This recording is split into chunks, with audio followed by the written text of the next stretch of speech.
Então, basicamente, são esses os pontos para abrir mais para o debate. Eu achei fantástico, aí os resultados estão muito em linha com o que a gente, há 20 anos aí trabalhando no mercado, a gente percebe em termos de falta de técnica, de pessoal, para entender a precificação. Olha que Alto é um bom exemplo, mas em outros cenários a gente vê que é colocar o dedo para cima e ver para onde vai, e um sempre olhando para o outro.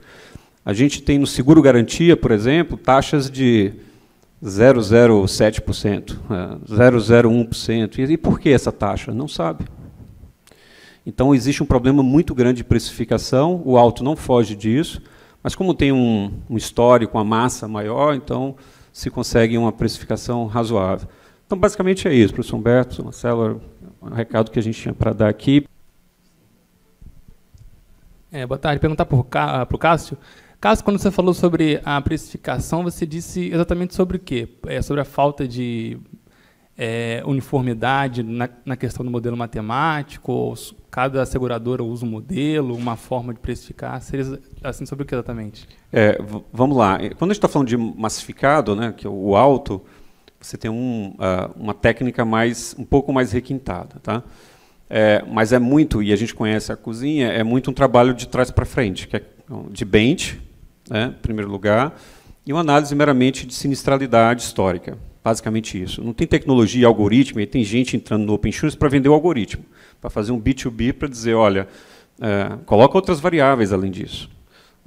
Variáveis que têm a ver com o perfil. Então, o perfil que hoje é conhecido do proponente do seguro é um perfil comoditizado, todo mundo usa o mesmo perfil. Gênero, CEP, etc, etc. Ninguém trabalha com outras variáveis mais requintadas. E aí as insurtechs estão entrando para trazer essa tecnologia. É o que o Lemonade faz nos Estados Unidos, por exemplo. Ele faz um trabalho muito mais requintado. Mas eu estou falando de alto. Quando você vai para outros tipos de seguro, o que eu digo é que não existe sistema, não existe pessoal técnico. Atuário no Brasil é igual a cabeça de bacalhau, são pouquíssimos, tem pouca gente formada em atuário no Brasil. Aliás, quem quiser fazer uma segunda profissão é pleno emprego essa. Enfim, falta gente, falta técnica, falta algoritmo, que a gente tenha importado de coisas muito antigas.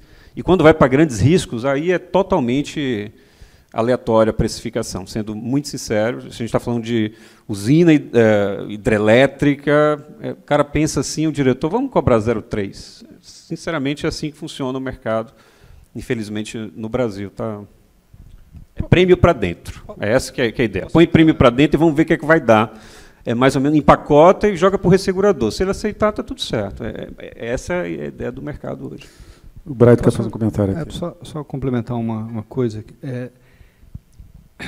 Quando você está em massificados, eu acho que a tecnologia estatística é mais útil e mais precisa para você calcular risco. Então, é natural que em seguro de automóveis, dado o volume de veículos segurados, você tenha um departamento específico calculando o risco, e isso existe. Assim, eles calculam com essas restrições de informação que estão no cadastro que o consumidor preenche. Também não dá para fazer um cadastro muito grande, que uma hora o cara enche o saco de preencher. Se a tecnologia da informação vier para preencher esse cadastro para a gente, né, talvez isso melhore. Ou ele me tira uma foto e me descobre todos os meus riscos, sem eu precisar ficar preenchendo um formulário enorme.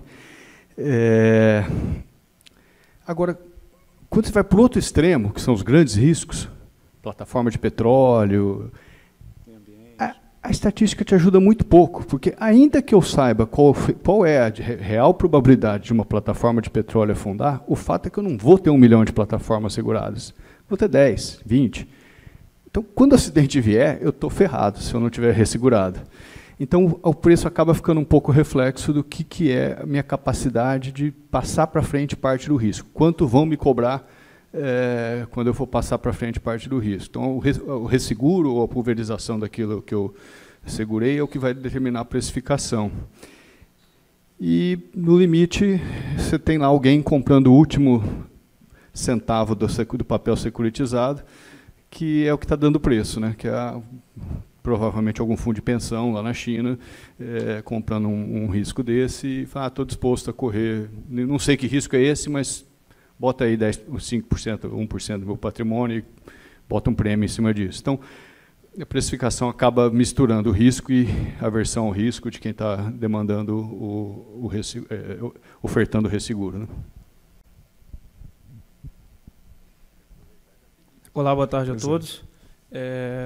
Assim, achei interessante o comentário do Cássio, né? E aí aproveitar para fazer essa pergunta. Inclusive, eu gostaria de informar que nós três aqui somos estudantes de atuária, né? Da Universidade Federal Fluminense. Estão ali, representadas. Somos da Universidade Federal Fluminense de Niterói, né?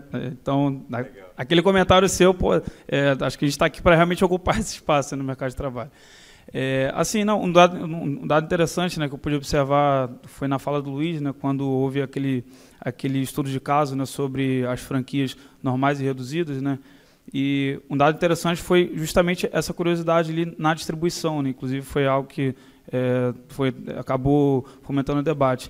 Eu gostaria de perguntar aos senhores, né, assim, quem sentia vontade para responder, óbvio, assim, exatamente essa falta de atuários. Assim, o quão importante seria a presença de mais atuários para poder enriquecer, né, o estudo dos senhores, né, o quão importante os senhores julgam, né, a presença de um atuário para poder exatamente fomentar, né, essa parte matemática e trazer mais embasamento, né, para esse estudo dos seguros altos.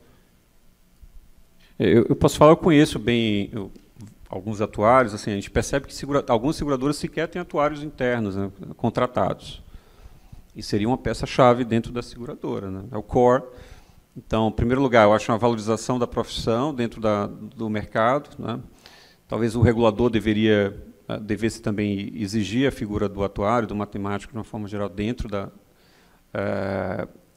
das seguradoras e seguradoras. A nota técnica atuarial, que é o documento principal, que dá o suporte para todos esses produtos, que é assinado pelo atuário, a SUSEP dá pouca atenção, né? A gente pega nota técnicas de uma página e meia. Então, essa técnica atuarial ela foi esquecida, de certa forma, pelo regulador e também pelas seguradoras de uma forma geral. Então, a parte de atuária e o wording da policy também, ela é totalmente desconsiderada. A SUSEP tomou uma posição política, que a gente acha conveniente, de dar...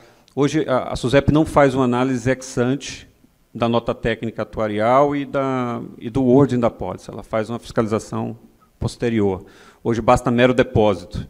Então, se a profissão, né, se vocês não tomarem uma postura mais forte e, eventualmente, cada vez mais a nota técnica atuarial, que é o documento básico que o asegurador deveria trabalhar, vai ser mais e mais para inglês ver. Tá? Quando deveria ser um estudo efetivo, é somente para cumprir tabela, entendeu? Então, e aí não dão valor para vocês que vocês merecem. Então, é isso, é falar com o regulador, fortalecer a profissão junto ao regulador e as seguradoras de uma forma geral. E só para concluir, vocês têm um mercado de trabalho gigante também nas instituições financeiras, nas insurtechs, nessa turma que está começando a gostar e trabalhar com seguros também, junto com o mercado de capitais e o mercado financeiro.